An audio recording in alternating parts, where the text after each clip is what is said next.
So, dear friends, let us continue the first Association Exchange Forum, and let us open a session, Parliamentary Cooperation in Implementing the EU Integration Agenda. Let me introduce our distinguished speaker. Let me start from Solomia Bobrovska. She's the Secretary of the Parliamentary Committee of Foreign Policy and Inter-Parliamentary Cooperation.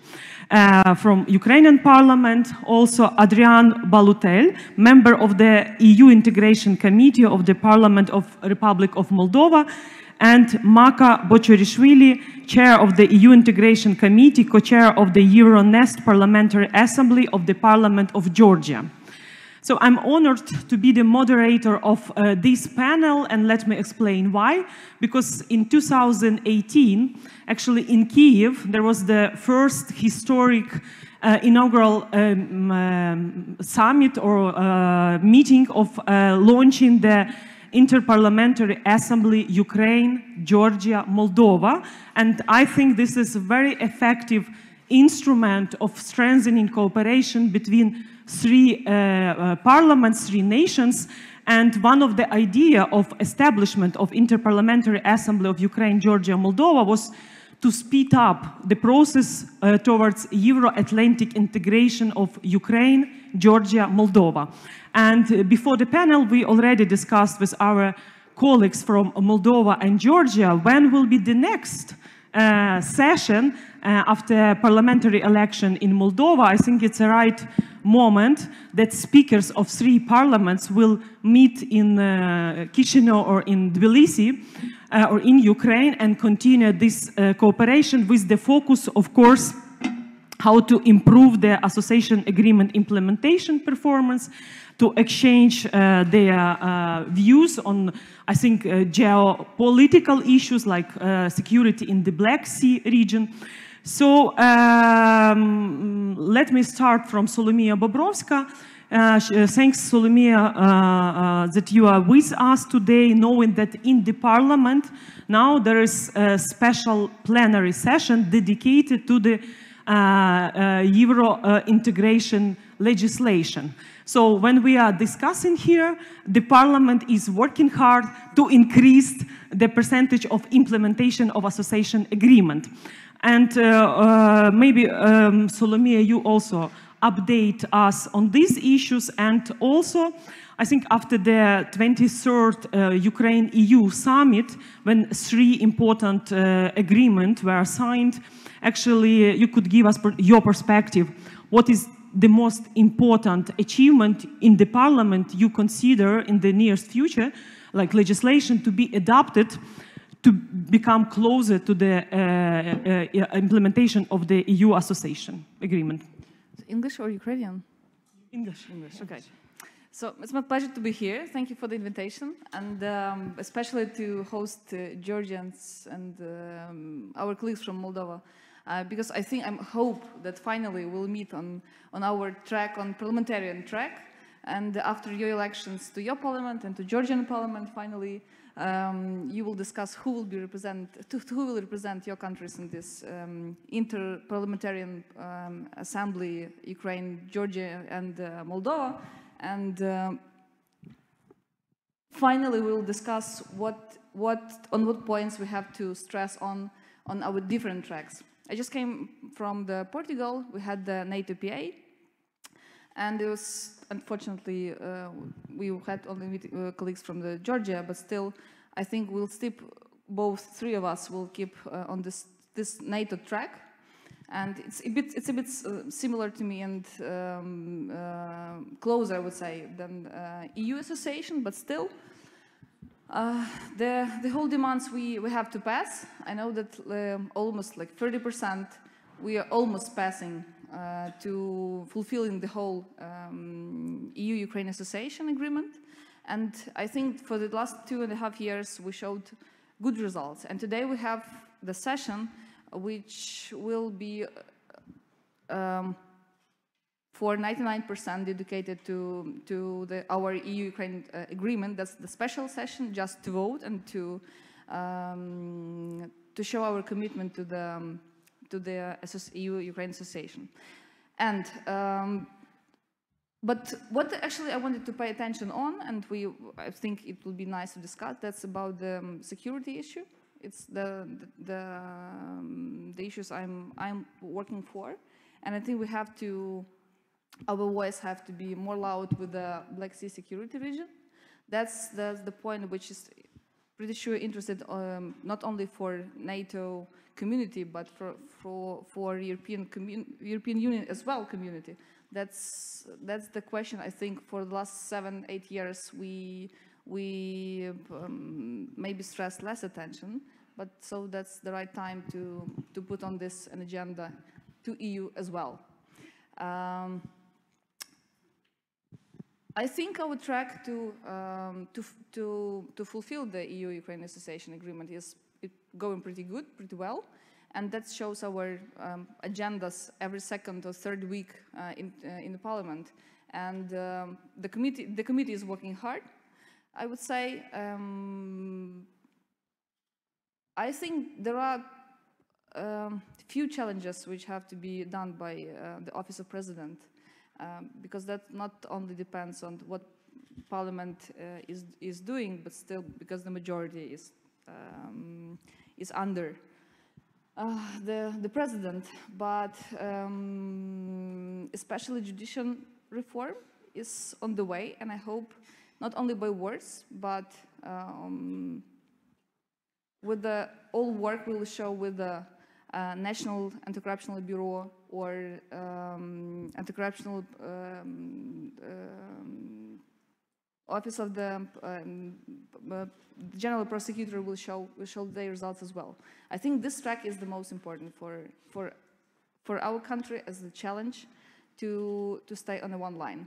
And finally, I think unfortunately, we heard the statement from the President of Estonia about our way to EU. I think that was a mistake, and I hope our Baltic countries which are actually our friends and partners and advocates, I would say, will continue to support. We value that. And that's a good sign that finally we are working with Georgia and Moldova as a trio, because that's put us on the one track to move faster. And I wish Ukraine to be, of course, the leader of this moving. I hope we'll do in keeping well in this challenge. Thank you. Thank you, Solomia. I think we have to mention the response of Dmytro Kuleba, our Minister of Foreign Affairs, who reacted to the statement of former president of Estonia with a clear message that problems are on the side of the EU, which has not enough political will to offer Ukraine a clear membership perspective, as the one enjoyed by the Western Balkan countries. In that interview to British magazine The Independent, our minister also made a comment that in Ukraine they do not trust anymore in the promises made by the West. The Kremlin propaganda was very happy to publicize the exchange of statements between Estonian and Ukrainian officials. So we will discuss these issues because I think before the Eastern Partnership Summit, a friend of Ukraine, Mr. Kubilius, published his policy paper, Eastern Partnership Beyond Westerness, a new momentum for the European integration, proposing the new idea how to the exit or way out from the impasse of integration and the wake-up call. But we will discuss what are the expectations of three nations. But let me move to Moldova. As the chair of the Foreign Affairs Committee during the 8th convocation, I visited 3 times Chisinau and also was an observer during your parliamentary elections. And this week, the European Union has published a report on the association implementation of the EU-Republic of Moldova Association Agreement. And the report is published ahead of the 6th EU-Moldova Association Council on October 28. It concludes that while the second half of 2020 saw Moldova backsliding in rule of law standards and reforms, The early parliamentary elections on July 11, 2021 gave a clear and strong mandate to pro-reform forces to pursue an ambitious agenda on anti-corruption and improved justice system and fighting poverty in line with Moldova's commitments under the association agreement. So as we could read from this message, there's big hope for president, the majority, mono-majority in Moldova. It's similar like in Ukrainian Verkhovna Rada. So what are the key priorities? Because there are high expectations from the EU side that you will keep focusing on anti-corruption reform, judiciary, similar like in Ukraine. So it's like positive perspective of the future enhancing EU-Moldova relations. So Adrian, could you update us as a member of the Parliament and Committee of the EU integration, what are the key deliverables you want to show within next half of the year? Because usually the Parliament, the new Parliament, the window of opportunity is the first year. Then we could see not lack of political will, but still the speed of reforms is slowing down. So now, within this window of opportunity, what are the achievements you design to deliver in next half year time? Well, thank you very much. Related to our EU association agenda, so we moved forward from the hope. So the hope was an abstract perspective. Now we have a very strong and very full agenda with the EU. We have a lot of subjects and a lot of topics to keep up in the EU-Moldova relations. We definitely focus on justice reform. We are moving with fast pace. We actually fulfilled most of the EU conditionalities for the disbursement of the long-delayed EU assistance towards the Republic of Moldova, and that happened in the first weeks in the government.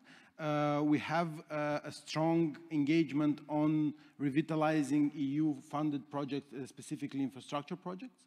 And we have now a strong mandate that the government is working on establishing a very ambitious EU-Moldova agenda and an association agenda. So, but beyond that, I would like to mention that the process of the reforms and the pace of the reforms in the Republic of Moldova will not stop in 1 year. So our homework was not done for a very, very long period of time. And there was a stagnation of several years that costed us a lot. And the recovery process will take a while from the policy perspective as well. So we are determined to have a long run, a steady run with specific and concrete deliverables at each and every step.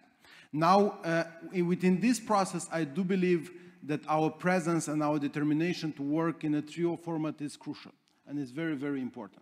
Because I would like to pinpoint a subject that was discussed and was touched upon in the first session, and namely the one that Mr. Ambassador to Ukraine, EU Ambassador to Ukraine mentioned, related to the fact that the pace of our association agendas in Moldova, Ukraine, and Georgia is different.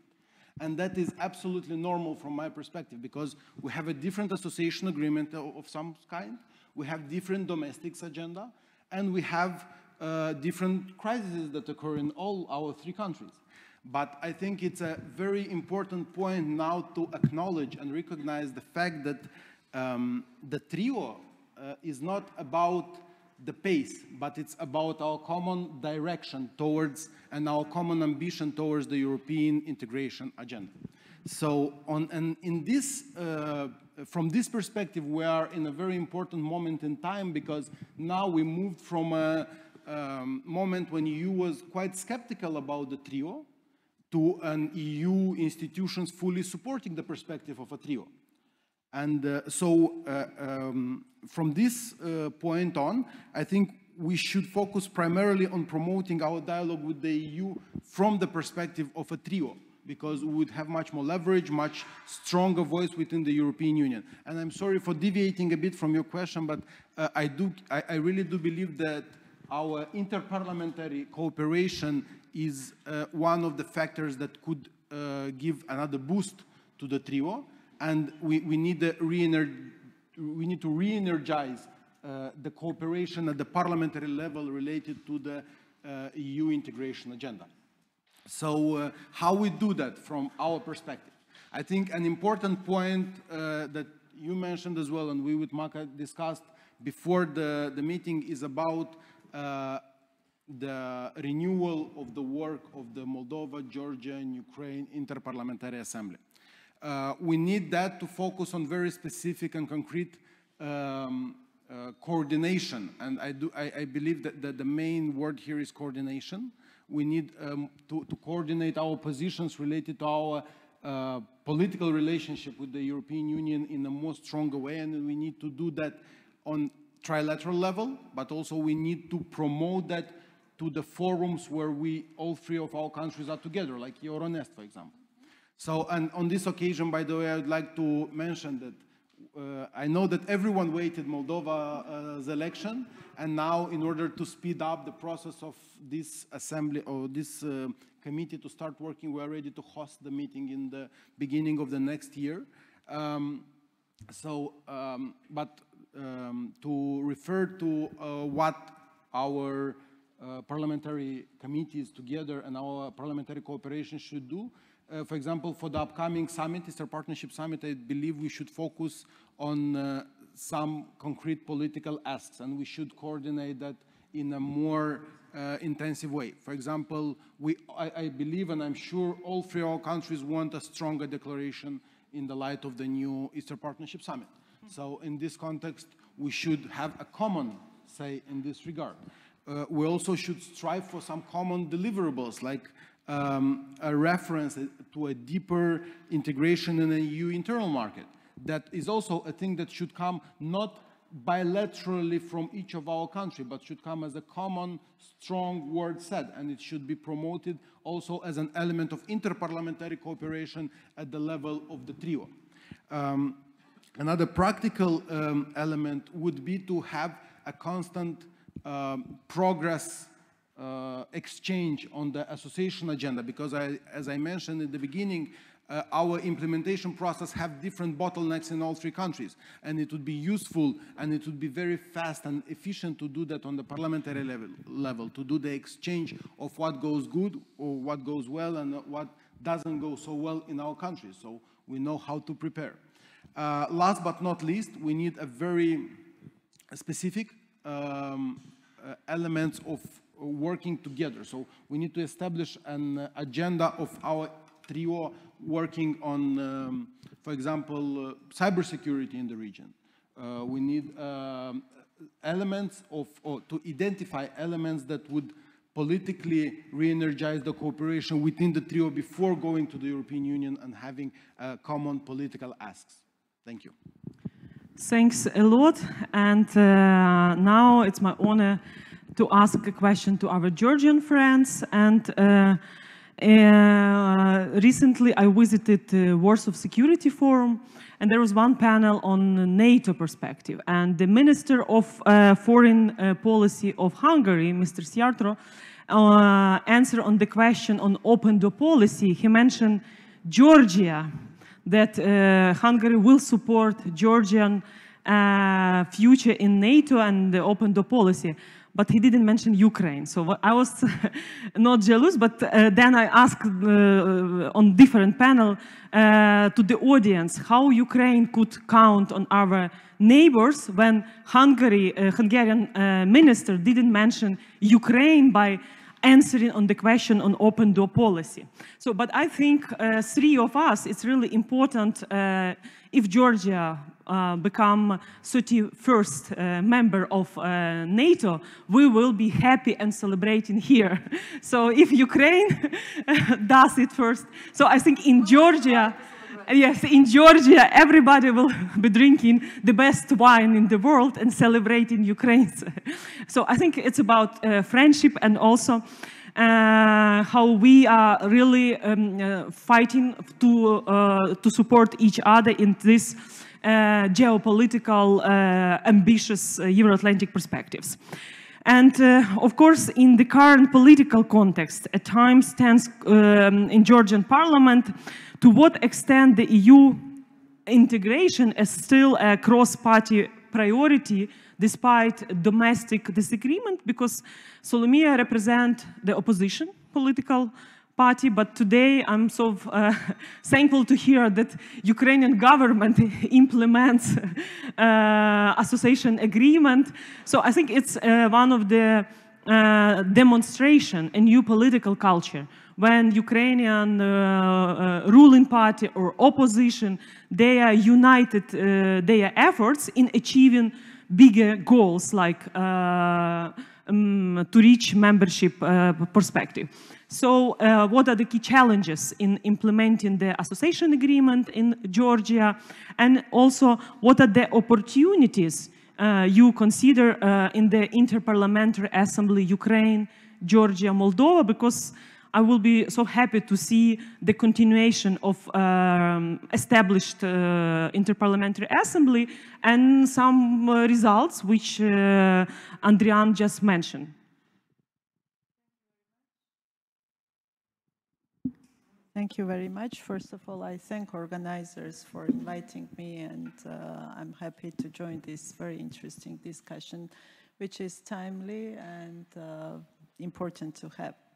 Well, I will start just with highlighting what the European agenda is. For me, it goes beyond the association agreement, and then I will focus on parliamentary cooperation and the role it can play in this process. In 2014, when Georgia, Moldova, and Ukraine signed the association agreement, we committed ourselves to political association with the European Union and the economic integration. And I believe that that is the date of birth of associated trio. And then now we are trying to formalize this trio in different ways, and it is a very important process. Because association, I will not explain what association agreement is, but it is, I will just mention that it is geopolitical, it is strategic, and then it is technical when it comes implementation. Well, it is not a secret that all three of us, Georgia, Moldova, and Ukraine, have ambition to become members of the European Union. And from my own country's perspective, I can tell that Georgia succeeded and showed quite successful track record of implementation of association agreement. And based on this progress and based on the ambitions, aspirations that population have, we decided to file application for EU membership in 2024. One can tell that it is ambitious plan, but I do believe that that is logical continuation of our European way and our European journey. If you want to join the European Union, you have to do this step for sure. So, and then what is the strength? Strength is the 80% of population who supports the idea, and that is something we really appreciate and praise a lot. Here I will highlight two main pillars of the European integration agenda, which I think are very important to succeed in achieving the final goal.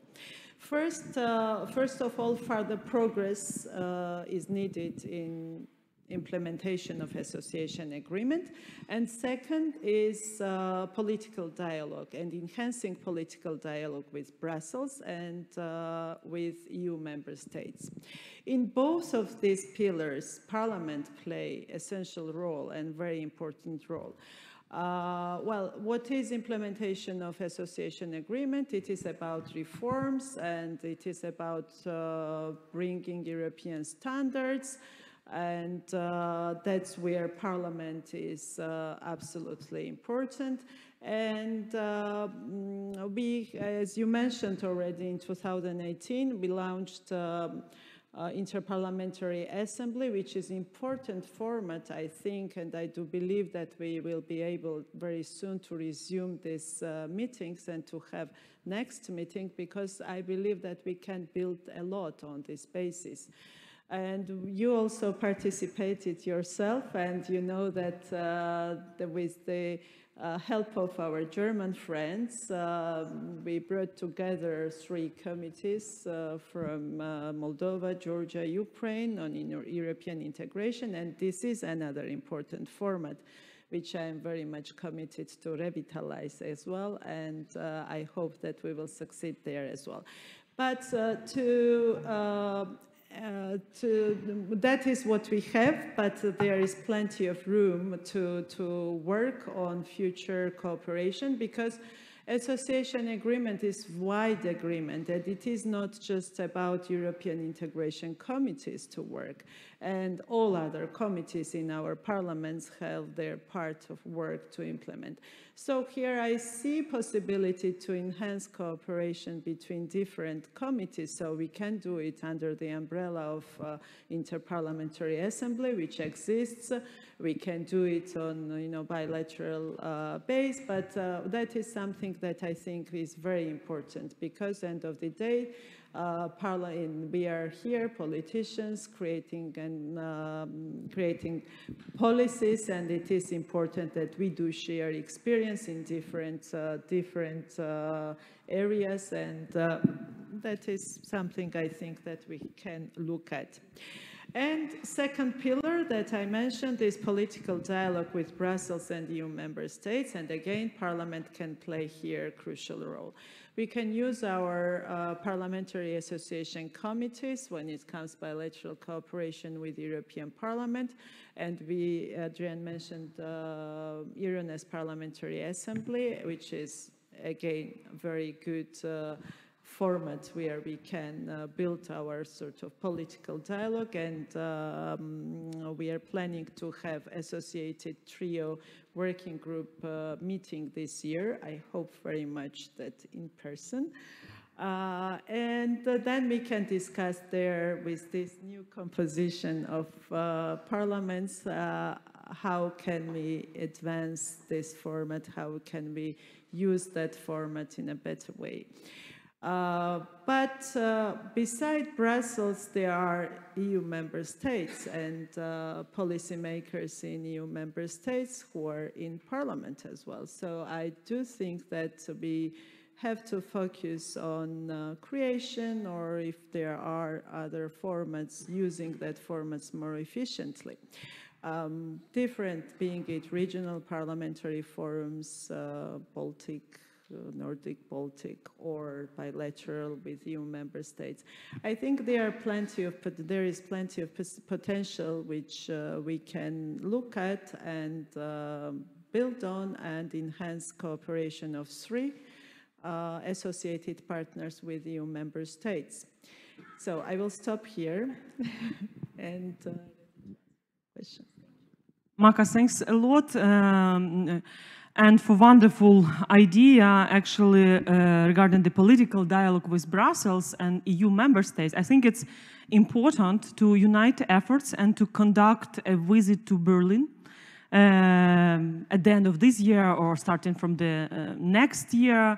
I remember how we did with the delegation from Lithuania, Mr. Kubilius, and another former Prime Minister of Lithuania, Mr. Kirkilas.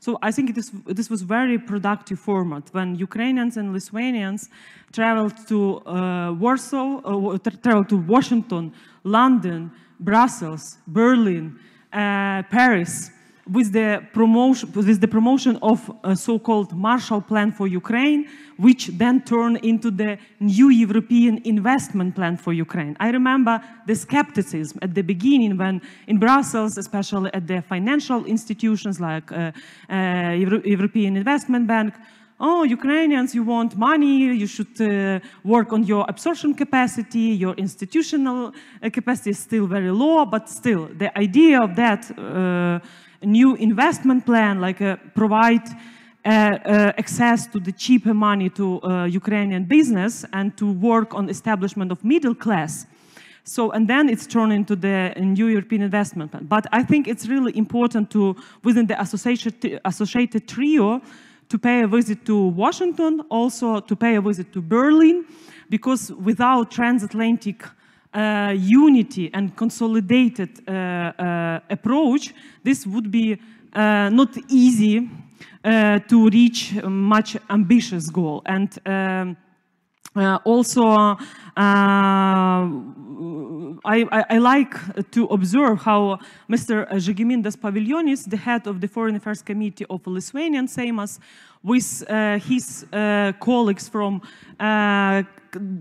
Foreign Affairs Committees Latvia and Estonia, they already traveled to almost key capitals like London, Berlin, Paris, Washington, with the promotion of better assistance and support to Baltic Sea security. And this morning, there was one question on the strategy towards Black Sea security, and the visit of the Minister of Defense of the United States to Romania, Ukraine, and Georgia. I think it's another sign of importance to design, to develop a strategy towards Black Sea. And 2 weeks ago, we had a discussion with General Hodges and with the group of experts. They are developing this strategy, because I think it's also important to prevent a new cyber security attacks and new acts of aggressive behavior, like it happened in 2018 in the Sea of Azov. So coming to Solomia.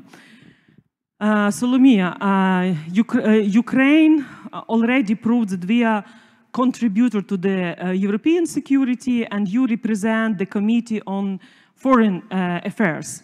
But you also know the situation with the implementation of association agreement. But honestly saying, and there was a question to our Vice Prime Minister Oля Stefanishin after successful summit Ukraine-EU. What are the new biggest goal Ukraine wants to see from the European Union side? Because actually we are hearing a lot of demands, like you have to deliver on judiciary reform, you have to fix the problems with SAPO, Special Anti-Corruption Prosecutor Office, you have to do this. But what are the expectations? Because visa-free regime with the EU was a motivational tool for political elites from both camps, ruling parties and opposition after the Euromaidan.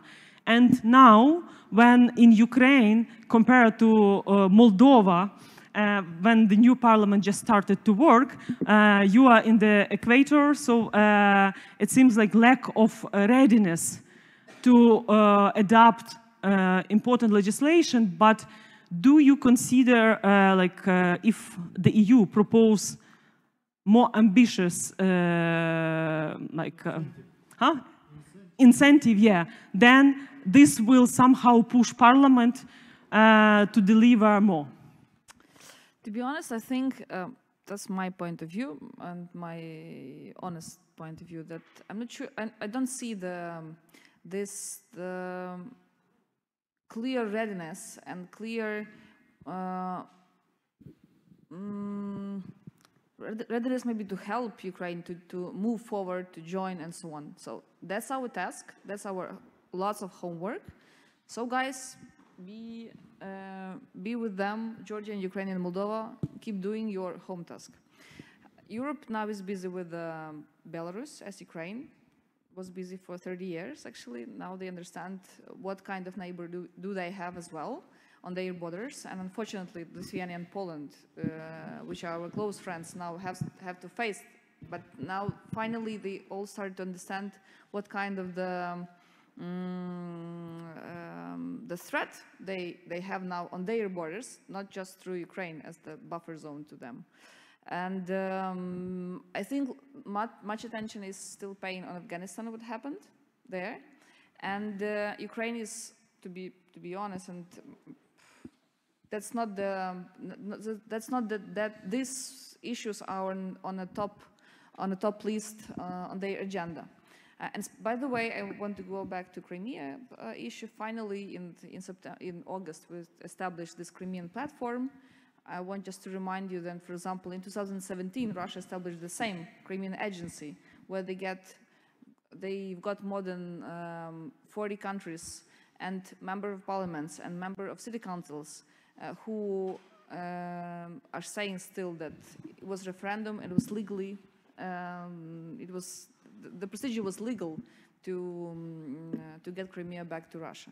Finally, we have our Ukrainian position, and we are speaking loudly. And I think that's, by the way, that's we need a lot have this parliamentarian track to communicate with the MPs, to explain, to show what's going on with the human rights, and especially with the militarization of Crimea.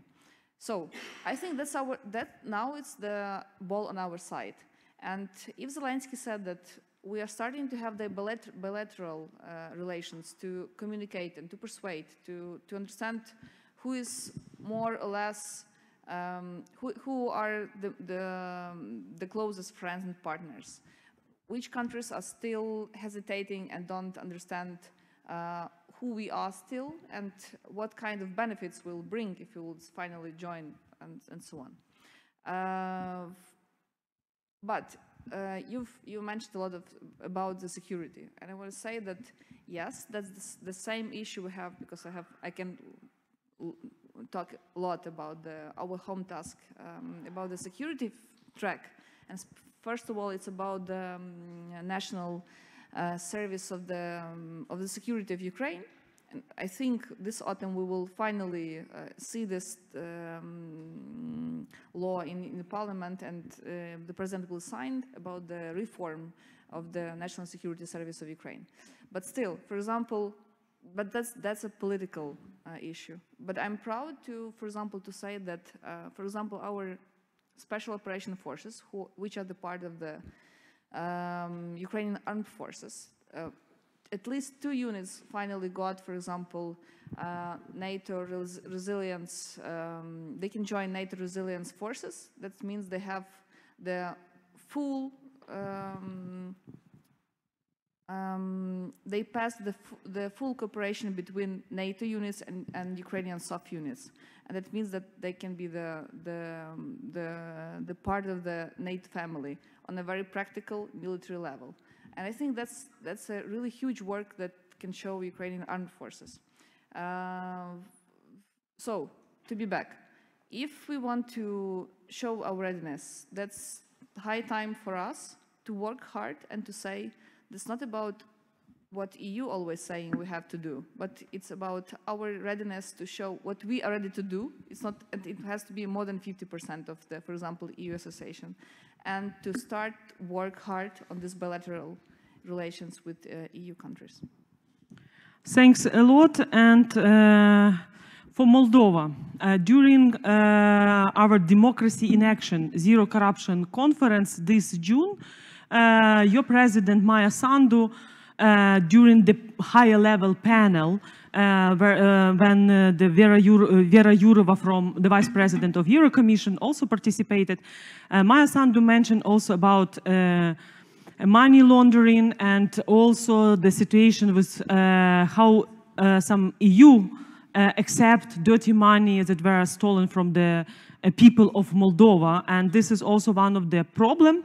And for this year, President of the United States, Mr. Biden, also announced his summit for democracy, where there will be 3 major topics: countering authoritarianism, fight with strategic corruption, and human rights issues. So I think in this situation of money laundering and fight with kleptocrats and corrupted officials, I think it's both ways cooperation, when also the EU has to improve his financial legislation. So what are the expectations actually from Moldova Parliament to the Parliament of the European Union, especially in this sphere, or what would you, or besides your homework to implement association agreement, what are the extra needs from the European Union to, which you feel you need to answer on the regional and global challenges that you face? Well, you know, about the asset recovery, we are strongly determined to pursue the process of recovery of the assets and fighting the big corruption, and including mitigating damage, this big corruption done in the past to the Republic of Moldova. However, I'm not sure this is a question to be addressed to the Parliament. This is a question to be addressed to the Prosecutor's Office, to the institutions in charge for the looking for the money, looking for the people who stole the money, punishing them according to the law. One important element of the Moldovan Parliament, of what we want to do and what we want to address as an ask to the European Union, is the support in an authentic and profound reform of those institutions responsible for fighting the corruption and recovering the assets. So, and also at this level, I think an important element that was reiterated by our President, Ms. Sandu, was the exchange of the information. But from the parliamentary perspective, we really need a strong support in capacity building of the institutions responsible for that. Getting us involved in this process would be, as I see it, political involvement in the justice process, and we don't want that, because we really want an authentic process of investigation. Because the moment when politics steps in this process, this is a compromise process of fighting corruption, of bringing to the justice the ones responsible. And we definitely don't want that. We want support in building strong institutions that would do their job in this regard. And related to what you mentioned in your introduction about what our association trio, if I may comment a bit, I think association trio is at the point in time when there are so many ways that we can go on together. I mean, we can, the agenda and the roadmap of what specifically we should work on as a trio is not yet there on the table. And one important element for the trio to be successful is to sit down and find and agree those elements together. This is extremely important because this will determine our common asks towards the European Union. This will determine our position towards how European Union sees our countries and our, what most important, our association perspective in the future. And some of us want to apply for the membership in 2024. Someone might not yet be ready, but an important thing the trio must do is to know how together we answer to the position EU has. Now there is a discussion about this so-called waiting room for the EU member states, and I think the answer should not be bilateral to this question. It should be a common answer, whether we how we approach this, because then the answer will be much stronger. Thanks a lot. And now my question to Maka, Botchorishvili, and then we will open the questions from the audience. So, Maka, we are with Alena Hetmanchuk, the director of the New Europe Center. We belong to the dreamers. And we are discussing that, can we imagine the next decade until 2030 that we are having our 8th Exchange Association Forum sitting not in Kiev, but sitting in Lutsk. It's a very beautiful city in Volyn region in Ukraine, closer to Poland and Belarus border, and with very beautiful and ancient castle. And we are dreaming that in 2029, we will be celebrating the 600th anniversary of the Assembly of the Dynasties of European Families, which happened in 1429 in Lutsk. So, and we are working hard either to reach the momentum in 2029, Ukraine will become a member of NATO or the EU. So when we are discussing this, everybody is smiling. But without having a vision and then roadmap and action plan, so strategy, it's not just about action plan. It's also about dreams. So what are the Georgian dreams? Well, I'm a dreamer too, but I love to implement dreams more than just dream, and planner. And what you called dream, I think this is, yeah, right, it is a vision, and that is the right way to go. There are plenty of things that we can look forward, but we have to act, and that is part of this. So I talked about 2024. This is not a goal. It is an action to achieve the goal, right? So this is a one phase, one stage that you have to go through. And it's lots of work, and Andrei mentioned knowing answer. Knowing answer is very difficult to know the answer. What will be the answer? We don't know what will be in 2025. We don't know what will be in 2030. So things are changing, and things are changing in many ways. So you have to be ready, and you have to have vision and go forward. And we never know what kind of opportunities can jump on our way in 2027 or 2026, who knows? So it is all about action and acting, and committing ourselves to our vision where we want to go. Only so last week we had, or a couple of days ago, we had Slovak foreign minister in Georgia, and he said that best thing that happened to my country was joining the European Union. So I do believe that that best thing will happen to my country as well. So once I believe that that will happen, then its rest is on us, in our hands, that we have to do our job. And of course, there is the European Union. That's why I highlighted in 2 pillars that political dialogue is extremely important. And there are plenty of things where we can look at to use parliamentarians and parliaments to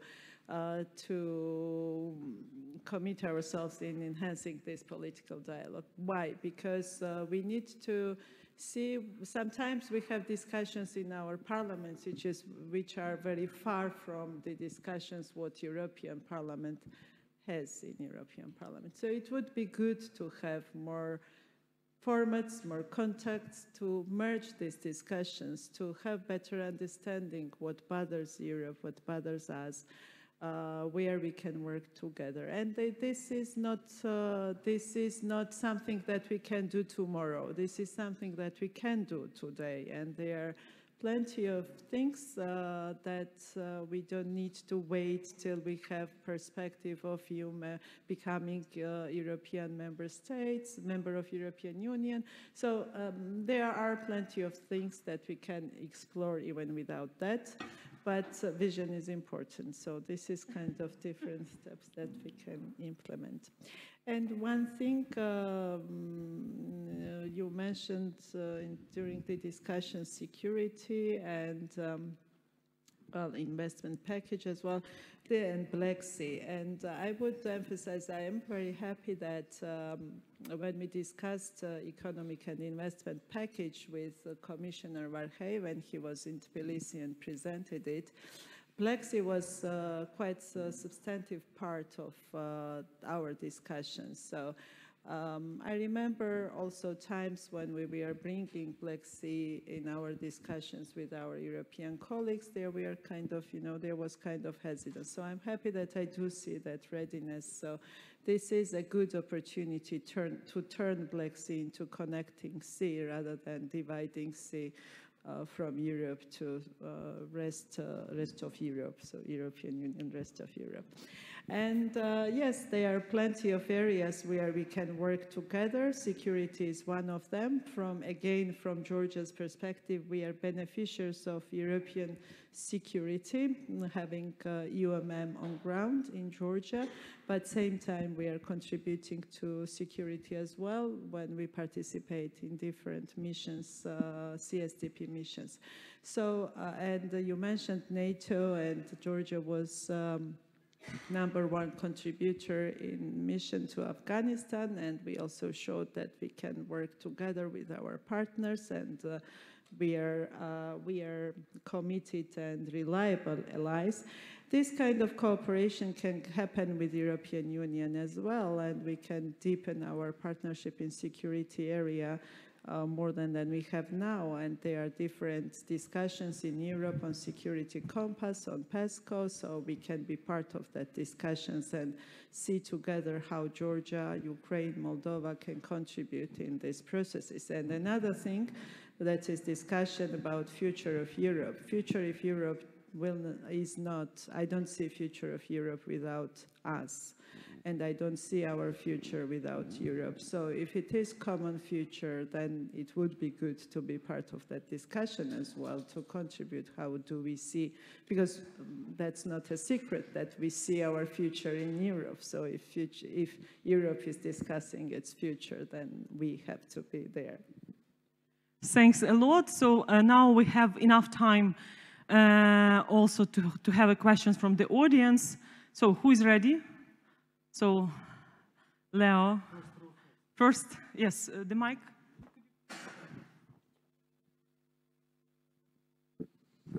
Okay, thank you. Above all, I have rather a comment than a question, but before that I would like to underline that this is a very important panel, since we hear a lot about what government does actually in terms of European integration. And you know, somehow, sometimes, I don't know why, but there is less emphasis on the parliament work, and especially in the context of trio. So I think this is, well, sometimes, especially in Ukraine, there are some things scandalous, we hear about them, of course, but we don't hear so much often about positive things, yes? And having this occasion, I'd like to also to pay your attention on this publication, which was arrived a little bit later than registration. And I opened this publication, I see page 2, I think, there are the composition of the parliaments. And it's very interesting that I noticed that all the 3 countries have a majority party in the parliament, how to say, yeah? A single party majority in the parliament, which means that basically all the 3 parliaments have green light in doing what they want to do, because sometimes as a result of difficult, you know, coalition arrangements, some things are more difficult to do. Therefore, you have a great occasion to do this, and I would like to continue on an idea which Hanna mentioned. Actually, it was one of the points I wanted to say before you, but you took it first. But I think it's quite important to do advocacy in the EU together. I don't know whether you've done this before, because I didn't hear about this. If you did, it would be interesting to hear about how it went, which were the reactions. But if you have the 3 parliaments, for instance, going to Berlin and discussing together as trio, like having this identity of trio, yeah, I think that would be a sort of very powerful multiplicating message. Sometimes we were even advised, for instance, in case of Ukraine, I remember we were advised to engage French by asking Germans to join us in a discussion with the French, because French are more, how to say, yeah, in a way more open for discussion if at the table there is a German. So you might think about this kind of options as well. I think this is sort of a little bit to think out of the box, because we have a certain agenda, which is very much in line, I think, with most of the politicians in the European Union, but because of certain conditions, certain crisis, we are not able to push forward our agenda. So what we do also with the Lithuanian, you mentioned, partners as well. I think this is very important, and I would like to see, if possible, in the next future, since now all the three parliaments are on the same line, I understand on the same wave, to see this joint action in the EU capitals, not only Brussels, because I think Brussels is a very big friend of our countries already. So EU capitals, which are still, which still think they need to be convinced about our real, willing to get in the EU. So this was my comment, and if I may, I pass to Julian. Thank you very much, Hanna, and I'm really happy to see you here today moderating this discussion, and also happy to see Maka. We worked together on a lot of files before in my previous life and your previous life in government. I have a question, actually two small questions, one to Adrian and one to all the panelists. The first to Adrian, also linked to the assessment we did and did the comparative analysis. What we observed is that in case of Ukraine and Georgia, we have a special committee for European integration. In case of Moldova, this role is combined within the foreign policy or foreign affairs committee on European integration. I personally have been advocating for the idea that Moldovan parliament will also have this special committee for European integration. And I wanted to ask you, as an MP, as a member of the Foreign Affairs Committee and the European integration, whether you, as a majority, as a parliamentary majority, consider this option in the future, because indeed European integration objective is really much high on the top of this parliamentary majority of the government. We all know that. We all know that the process of approximation of legislation is key in this process. So that was my first question to you, Adrian, to see if there is any idea or potential about that. And my second question is also linked to the issue of cooperation among parliaments. Hanna, everyone mentioned about this Inter-Parliamentary Assembly, which was a great idea. Number of gatherings, number of statements together. But as Leo mentioned, but also others has mentioned about the fact that parliaments really have a huge role in pushing European integration agenda by legislation, by ensuring oversight on the implementation process. And my question is, what are the plans for the parliaments in terms of the committees, especially in particular the committees in charge for European integration process, for the agenda with the EU? What are the plans to develop a joint task force on specific key priority areas which are on the agenda of all governments, on all parliaments? We know that security is one of the topics.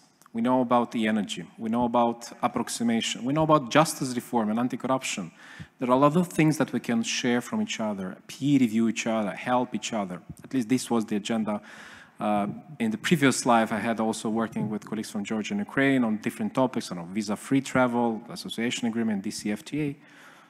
But in terms of parliament, what can parliament do now to push the government, to push the process? I think there are a lot of opportunities. One example, we just did an assessment, a regional assessment on the phenomenon of disinformation and fighting propaganda.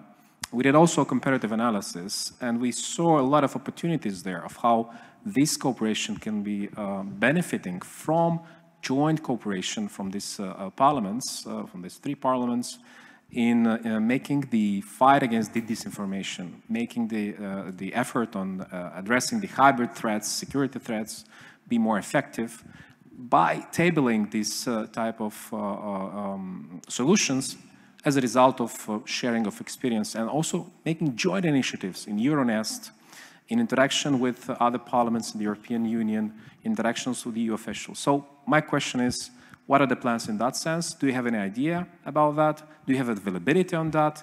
And maybe this format will be a good occasion to announce about such plans. Thank you. Thanks a lot for, I think, very precise questions. So who will start? Maybe from... Yeah, probably I will start as I had the direct questions. Currently, there haven't been a discussion about a separate committee. There definitely was a discussion, and there is a discussion about building the capacity Foreign Affairs and EU Integration Committee, because it's an overreaching, due to the European integration element, it's an overreaching element of the Commission. As we discussed before the forum, we had a discussion to have a roundtable at the Parliament, based on the parliamentary platform on the European integration agenda in Moldova, and I think that would be a good point to start discussing whether we need to upgrade the EU integration topic to a separate committee. Currently, it wasn't discussed simply because for the last 2 months, the agenda was filled with the topics related to to catch up of what has been lost. But there is definitely an openness to discuss how can we streamline the EU integration agenda, whether it's through building the capacity of the current format of the committee or developing another one. And now related to the what can we do or what can we streamline as a trio, that I was saying all time I'm in this chair, that at this point, for example, in our case, we are not ready to announce simply because there never been a meeting where we can discuss all these topics. And there is definitely there will be a stronger word on our common ask towards EU capitals, towards Brussels, towards Washington if needed. But we need firstly to sit down and see what are those common points that of our interest. And that's actually never been done before. Yeah, and that's why I started by my presentation by saying that we need to re-energize this trio format commission that met in the past, but at least on the behalf of Moldovan parliament, previous parliament, I haven't seen much openness towards former parliamentary majority, to be correct. I haven't seen much openness towards this format, or at least towards Euronest format. Now we need to catch up on that and to formulate the exact things that we go together with. And I think that is the urgent matter that is to be discussed on Euronest platform probably this year, and on the meeting of the Association Committee, not Association Committee, Moldova, Georgia, Ukraine Parliamentary Committee in the beginning of next year, if hopefully it will happen, and hopefully in the live format. Thank you. If I may. Yes, we discussed, and we were waiting for Moldovan elections in July when I was discussing. Yeah, that's how democracy works. We are waiting a little slow. But yes, when I was in Kiev in July, I met all my counterparts in the Parliament, Foreign Affairs Committee, European Integration Committee, and other people as well. And we talked a lot. What can we do as three of us, Moldova, Georgia, Ukraine? And that was exactly the period when Moldovan elections was happening. I think it was just week before. And yes, it is in pipeline. It is just matter of, to define the date when the Parliamentary Assembly will meet forum. And I think that will be the good opportunity to discuss how we work and how we will continue work and what can we do. And as I mentioned, there are plenty of ideas which can be discussed. And sectors that you mentioned, yes, and that's why I focused on enhancing cooperation between other committees as well, and not to limit ourselves with European Integration Committee, because that is exactly how and where it should be discussed. And if we want to really merge our policies, that's the policymakers from that committees who should be working and sitting and discussing these kind of issues. When it comes, yes, indeed, it is very important to have dialogue with EU capitals and Brussels, and I can already tell that we are working. I'm discussing I'm going to Brussels almost every month and discussing with my colleagues who are working in Euronest possibilities, how we can focus more on trio. And I hope very much that pandemics will allow us to have that working group meeting end of November. That is the idea, and my Ukrainian and Moldovan colleagues will receive invitations soon. And that will be another good opportunity to discuss with the members of European Parliament how can we, enhance this cooperation.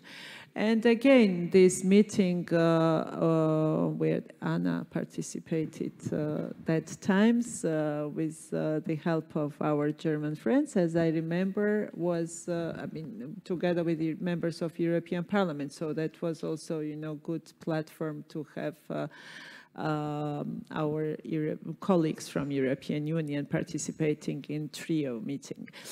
So these kind of meetings can happen in different capitals. So, and indeed, we can discuss, of course, pandemics was not a good thing that happened to the world, and it damaged a lot, many things, but I think this is the time when we can start thinking and looking forward to different formats and different discussions in EU capitals in that format. Solomia? Yes, I just want to say that despite I'm represent here opposition, but still together with the majority, we are just pushing the EU agenda with one voice, and that means that only one way except the Russian forces in parliament are working on that. And I think that's for us, that was for 2.5 years a good time to show that the unity on European and Euro-Atlantic integration way. Thank you. If I may add, a good idea that came to me, and it may be an opportunity, that, yeah, specifically because the whole forum is quite useful. Maybe it would be an option, because now we discuss things and ideas for the parliamentary committees, for the cooperation perspective, and the idea would be when the trio assembly of the Parliamentary Assembly of Moldova, Georgia, and Ukraine happens, to connect it, the forum as a side event to that trio. So when we go into the parliamentary assembly meeting, we would have fresh topics discussed and ideas discussed at the Association Exchange Forum. We actually did this once on our with the. So it's important to reconnect then if it's happening before. And indeed, we have at least 2 years ahead of stable parliamentary majorities in all 3 countries, 2.5 years. And it's important to move fast in order to cement the perspective and the working agenda of the trios. But it's good. So whose turn to host? We are ready. We expressed our readiness. We are ready as well. So, where is Serhiy Sidorenko? Ukrainska Pravda has to publish a news that next Inter-Parliamentary Assembly will take place in Georgia. This was announced during the first Association Exchange Forum. And let me also announce that next year, on June 6-7, there will be second International Democracy in Action conference, where New Europe Center is a partner. And we could definitely have a panel, legislative initiatives of associated trio countries to counter hybrid threats like disinformation, cybersecurity, because 3 countries are facing similar problems and actually have similar goals, like restore territorial integrity and sovereignty, countering Russian hybrid warfare. And of course, today in the Parliament there is European Integration Day, and the agenda of a lot of agriculture, energy, communication, legislation, but I wish to see almost every week during the plenary, Euro integration legislation to be considered, because it seems like all committees, agriculture, customs service, tax committee, banking service, so all committees, they have to be responsible for implementing different part of obligations within the association agreement. It's like work for each committee in the parliament, not just 1 day per half a year. So I think this is like a recommendation. And of course, within the parliamentary oversight, when MPs have their right to control the implementation from government side, but probably in our case it's harder because in the parliament we have mono-majority and from ruling parties, which is not easy. This is why the head of the Euro-Atlantic Committee is a member of a European Solidarity Party, which belongs to the opposition. But still, I think the issue of implementation of association agreement has to unite both.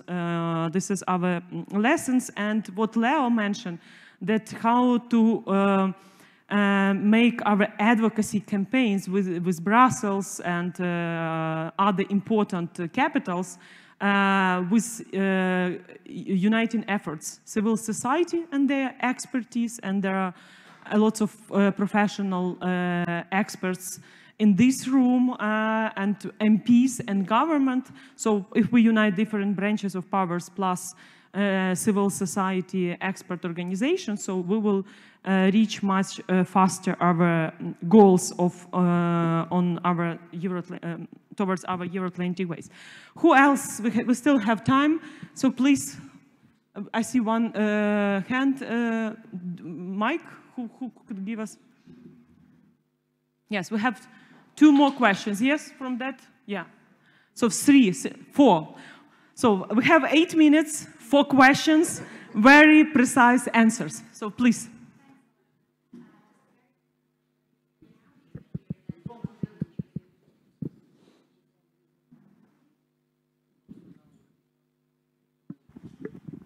Thank you. I hope you hear me now. Thanks, Hanna. Very happy to hear that trio indeed gains momentum and attention and finally is welcome in the Brussels circles. And very also happy to register some of the sectors that you've highlighted during the notes, which is cybersecurity, disinformation, also Green Deal. And in fact, what I wanted to mention, these are exactly the areas which are indeed missing in the association agreement. So this makes sense to energize those topics and cooperation within the trio format. We have recently published the handbooks where we suggested the upgrades of the association agreements. I invite you all to have a look on those ideas as well from SEPs. But the thing that I kind of lacked today, and I wanted to go ahead with that, is like beyond talking these topics that are in line with the EU agenda that could be definitely mainstream in a trio format. Usually Brussels comes with some homeworks for the 3 countries to get more responsiveness from the member states, right? From the Brussels overall in the EU capital. So, and we have 3 of you here. I think it would be just good to have a comprehensive summary. What are the challenges you see ahead to get more responsiveness, more engagement from Brussels, and what is the homework that Ukraine, Moldova, and Georgia should do? And particularly this refers to Georgia because Georgia again has a greater ambition, right, to apply for the EU membership. And recent events raised some controversies and many questions. So I think it's very good to have Maka here to just give us more insights on that. Many thanks. Thanks. 2 more questions from that side, please. And Dmitro. Thank you very much. My question is very technical regarding Ukraine. And talking about the trio and the parliamentary representation, especially in the Euronest Assembly, Ukraine is a bit of outlier in terms of actually European Integration Committee not being represented, or at least it wasn't in terms of the foreign policy committee, foreign affairs committee being part of the Euronest. Has it been addressed, or is it being addressed in terms of actually a compatibility both with Georgia and Moldova, but also enabling to speak with one voice and on substantive issue? So what is the position of Ukraine in terms of Euronest Assembly representation? Thank you. Representation was last time. Yes, we had representation. It's, by the way, from my faction host. Thank you for the question. But Ukraine represent their we had a delegation to Euronest in Tbilisi last time in 19 years before the COVID, and my colleague. But it seems like the question is not that who represents Ukraine. That it's from opposition, not from ruling party, and it's not dissimilar like in. Which committee is representing Ukraine? Which parliamentary committee from Ukraine is representing in Euronest? So one of my colleagues he represents the just a second, of the state building and the local communities. It's not from the EU Integration Committee, yes, but nevertheless, we all, as I told, we all work together. It's not about the committees, it's about the foreign policy. Okay, next question. Hello, my name is Denis Chanusha. I'm associated expert with the expert group in Chisinau. I have two questions. One is related to inclusiveness. We know very well that the polls are showing that the pro-EU support is not uniform across the country. So we have some regions that are less pro-European. And this is the case of Ukraine and Moldova, because there are Russian-speaking regions where the European integration should be probably promoted more. So my question is how the parliaments could actually contribute to the process of making the legislative process in terms of European integration as inclusive as possible, involving also lawmakers from or local authorities from this region. So this is the first question. And the second question is about the mechanism for the association trio. I know very well the document, the memorandum, which was signed by the 3 ministers of foreign affairs in May in Kiev. I didn't, by the way, see any mentioning of this memorandum in the statement which was signed in Batumi by the 3 presidents. And now my question is, we are talking so much about how elaborating around this idea of making the trio functioning, but how we can include the parliament in this kind of mechanism when, as I mentioned, the memorandum was signed by 3 MFAs. It wasn't mentioned by the 3 presidents, and now we are here discussing very nicely about how we could extend it to the activity of the 3 parliaments. I think that we really need to understand whether it is needed a protocol to the memorandum which was signed in May, or something additional, so that the institutionalization, formalization of this activity of the trio can be really run smoothly on different levels. And yes, a remark. Let's not forget about the agency of other actors in our countries, because we are talking about the European integration process as something that is accepted fully by 100% of all other stakeholders. We have the opposition. Not always the opposition is pro-European. We have critical voices within the civil society, which is not always in line with what thinks the majority of the civil society. So we have different voices, and we need to think how to make the process as inclusive as possible. Thank you. Thanks a lot. And Metoshulha is our last mic. Could you please give the mic to Metoshulha? Yes. Thank you. I have just a suggestion rather than a question for the parliamentarians from the 3 countries, because we mentioned, Leo mentioned specifically the idea of common joint advocacy at the capitals in the European Union. And we know, of course, that there is upcoming Eastern Partnership, Eastern Partnership Summit and so on. But I think, and we all understand, that major issues like membership perspective and things like this are done in the EU capitals, in the member states. And right now, a very important process started in most important European Union member state, Germany, building up new coalition. And what will be there in the coalition agreement is really very much critical. I think it's even more critical than what will be there in the joint declaration of the summit of the Eastern Partnership right now. But what will be there in the coalition agreement of the Germany, of the new government. So my suggestion for those parliamentarians and political parties of the 3 countries who have connections with specifically German politicians, German members of parties who are now discussing new coalition, to mobilize our activities, to send messages that we expect that trio is mentioned, that our ambitions is mentioned, that at least open door policy is strengthened in the text of the new coalition agreement. That will be a really step forward and strategic, I think, milestone for our future common way to the European Union. I know that we at the level of civil society trying to cooperate with Germans, with German experts. I know that governments are active in that way, and I think that we need really parliamentarians and political parties to join the efforts here. Thank you.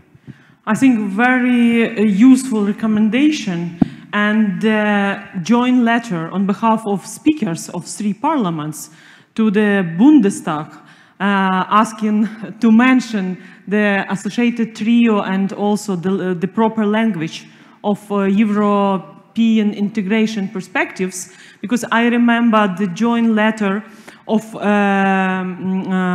associated trio speakers and also speakers of Baltic states regarding Nord Stream 2, because the Committee on Foreign Affairs at that time, 2018, we collected the signatures, we drafted this letter, and then the visit of 5 speakers was to Washington, D.C., with the idea to stop Nord Stream 2 and also to talk about the regional security. So I think if, as a result of today's panel, there will be a letter produced by 3 parliaments asking the members of the future coalition in Germany, so this would be great. So we have several questions, and Brussels homework and new SEP's research, what are the expectations from Brussels, inclusiveness process, and mechanisms for associated trio, president, government, and parliament, how to interconnect all branches of powers, make them effective, and associated trio as a format very functional to achieve the goal. And recommendations, if you have extra to add, please. If I may, the first question was about the homework Brussels should do or homework we should do. Yeah, I understood it correctly. Yeah, homework that 3 countries should do. So I think. I hope that at least one participant will ask about Brussels. I don't know. Did I misread or mishear? I can refer to that. I think the biggest homework that our 3 countries is expecting Brussels to fulfill or to do, it's a concrete, specific, formulated vision towards our association perspective in the upcoming future. We would we need to know what it is so we can formulate, and this is really important, at least from my personal perspective. From our homework that Moldova should do, there are EU-Moldova Association Agenda will be published, a new one for a new period, will be published in the upcoming weeks, and there will be very specific elements of things that we should achieve. But I would say that there will definitely be mentions about the efficient public spendings, fighting corruption, building strong institutions, specifically in judicial sector, and supporting and continuing supporting local administration. So strong local public administration. I think that would be an important element of the association agenda. Also, from my perspective, we have an important homework to do when it comes to the efficiency of the absorption of the EU funds in Moldova. The capacity to absorb EU fund is very low, and this is a challenge considering the openness that we now see from the European Union, which we are very thankful for. But it's our homework to see and to make it really efficient, the absorption process. Related to the how to improve local support from the parliamentary perspective. I think that's the actual parliamentary work to go into the regions, to talk to people about the association agenda, about the European integration, to break the myths related to the EU integration process. I can speak for sure on behalf of our parliamentary majority that we do that weekly. Monday is the day when we go to the villages, to the meeting with people, and EU integration agenda, the support, openness towards our international partners is a topic that very often comes up. So constant communication on behalf of the parliamentarians. How to coordinate. I think that is an important issue raised, but I don't have yet an answer for that. But there is, again, each individual homework to sit down with our presidencies and our governments to look forward what gaps should we fill at the parliamentary level that they did not coordinate or discuss at the president and governmental level. And about the joint letter and the common advocacy process, I fully support this idea. We have to see the format, how we can do that. Thank you. Thanks a lot, Solomia. Yes, I want to go back to the question about our colleagues, my colleagues who are in Euronest assembly, and the only one represents EU Integration Committee. He's a deputy head of the delegation. The head of the delegation represents Budget Committee, but still, I think it's not about the committees; it's about one voice policy. And about the question of support. Of people who supports EU and what shows the sociology in Ukraine especially, I think like there is one option and one answer. There is a norm of constitution which says like the course is EU integration and NATO integration. So no way back, and there is no just no way back. So we will vote or no. The majority is now supporting EU and NATO integration. The politics shows where you have to move. That's all. Well, thank you very much for your questions and comments. Very interesting one and some food for thought. Well, association agreement is a very complex agreement, and yes, it's although beside the challenges we face, as I mentioned, we showed quite success in implementing. But of course, there are plenty of things sometimes difficult to implement, because this quite complex agreement did not come with that strong instruments from European side, and it takes time. So last year, what showed us, well, those who followed Georgia's internal politics and EU's engagement in Georgia, which was a very active year, and I think it showed us one thing. That it is important to think about accelerating political dialogue with the European Union. That is one thing I learned from last year. And it is important to discuss different things more actively, and there is a need for that. And you also mentioned a number of topics which are not part of the Europe Association Agreement, and that's why I said that for me European integration is beyond Association Agreement, and there are plenty of things that we have to discuss and look at, and that's why I mentioned also cooperation, enhancing cooperation with the European Parliament and different parliaments, to see what kind of discussions they have, to merge that discussions and to have some similar topics in our agenda, and to, you know, think together. So yes, challenges are there, but once you identify them, it is easier to tackle them. And we need to learn a lot, because European integration process is not that easy process. And our friends from Eastern Europe went through that process a decade ago, and we have their experience. And looking at Georgia and how we are reacting and how our partners are reacting, sometimes it just makes me smile, because you just see how much you still need to learn to tackle challenges, not to dramatize everything, and to, you know, to solve the issues, which we'll have plenty. While closer we go to the European Union, there will be much more complex issues to solve and to tackle. So it should not create fears in ourselves. It's just, you know, it requires courage to tackle them, and we all need to learn, and this is a process. And the most important thing, what Hanna mentioned, is vision, is commitment, and once vision and commitments are there, then everything is doable. Thanks a lot to Adrian, Maka, and Solomia for a wonderful discussion, and their also vision and commitments.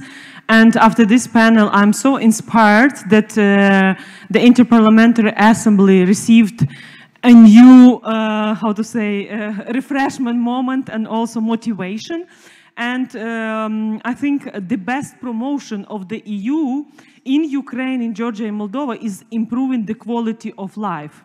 And just 2 days ago, the New Europe Center made a presentation of their Euro map, which actually covers the Euro integration process of different regions in Ukraine, the ratings of the most Euro integrated oblasts or regions in Ukraine. So why I'm mentioning this? Because when we are talking about Euro integration, it's not about Kyiv and obligations of parliament, government, because we are discussing about Euro integration of the whole country, each city, villages, and this is why the promotion of the EU starts from decentralization reform, from improvement of roads, hospitals, joint response to COVID pandemic, and this is the, I think, the best response on Russian propaganda when they are also investing a lot of money to discredit the EU, I'm sure in Georgia, in Ukraine, in also in Moldova, and we are monitoring also these anti-Western, anti-European, anti-reform narratives, which are spread in different pro-Kremlin TV channels, which are lucky we are banned, but still they are moving to another media outlets. But I think that the more people feel improvement of their life as a result of reforms adopted via legislation in the parliament, the better support we could see in the eastern part of Ukraine of Euro-Atlantic integration. So we have such phrase in Ukraine: гуртом і батька легше бити. Я можу сказати, що разом moving forward together. So by uniting our efforts, it would be much convincing to talk to Brussels, to Washington, because we understand sometimes when is the there is lack of political will in Brussels, Washington might help to build this transatlantic understanding and to form the strategy. So I'm so thankful to wonderful, distinguished speakers. So let's support me and and hope they will invite experts to the next Inter-Parliamentary Assembly in Georgia, having a separate dimension, civil society, parliament, and government moving forward together.